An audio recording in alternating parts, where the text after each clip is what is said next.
Мұздықтар қардың жиналып қысымның мұзға айналуының нәтижесінде пайда болған мұз массасы. Әлем 70% суы осы жерде орналасқан. Ал сен осы алып мұздықтың еріп бара жатқанын білесің бе? Және онымен осы көмірқышқыл газынан 25 есе қауіпті газ осы еру кезінде бөлінетінін білесің бе?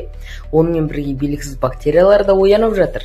Сіздермен бірге әлем арнасы. Бүгін сіздерге мұздықтардың қалай еріп, қандай қауіпті газ шығарып жатқанын айтамын. Ендеше бастаймыз.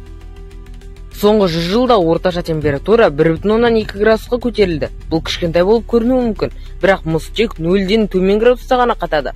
Ал градус 0-ден жоғары болса, мұз керісінше ериді. Соның арқасында секунд сайын 10 мың жүк көлігіне тең масса мұз еріп жатыр, яғни 13 миллион литр суға тең. Бұл теңіз деңгейінің көтерілуіне әсер етеді. Егер Гренландиядағы мұздар толық ерісе 7 метр, ал Антарктида толық ерісе тағы 58 метрге көтеріліп, Лондон, Шанхай, Нью-Йорк сияқты қалаларды су астына қалдыруы мүмкін. Оған қоса мұздықтар күн сәулесін шағылыстырады. Егер олар ере бастаса да, жердің қызуы жоғарылайды. Өздеріңіз де сезген шығарсыздар. Осы жылғы жаз алдағы жылдан ыстық болды.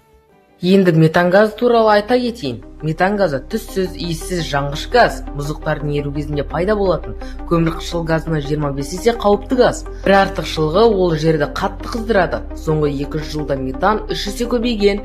Бұл газ жердің жылуын арттырып, дұрыс бақыламасы жарылыс қаупін тудырады.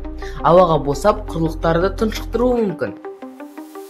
Ал енді осы мұздықтарда миллиондаған жылдар бойы сақталып келген бактериялар туралы айта кетейін. Ғалымдар Антарктидадан 8 миллион жыл бұрынғы бактерияның діңкісін тауып алды. Ал Гренландия мұзынан 450 мың жыл бұрынғы бактерия табылып, тірі қалды. Егер мұздықтар осылай ери берсе, бұрынғы қатып қалған вирустар мен бактериялар босанады. Бұл микроағзалар адамзат көрмеген аурулар тудыруы мүмкін. Бұл жағдайда шынайы оқиға Сібірде 2016 жылы бұрынғы тонда жатқан бұғыдан антракс бактериясының табылуы. Тағы бір сондай жағдай Аляскада орын алды. Бұл жолы мұз қабатынан испан тұмауы табылды. Бірақ тек қалдықтары ғана. Білмеген жандарға айта кетсек, испан тұмауы әлем 500 миллион адамына жұққан, ал 50-100 миллион адам қайтыс болған. Егер ол қайта тірілсе, қазіргі медицинаға қиын болар еді.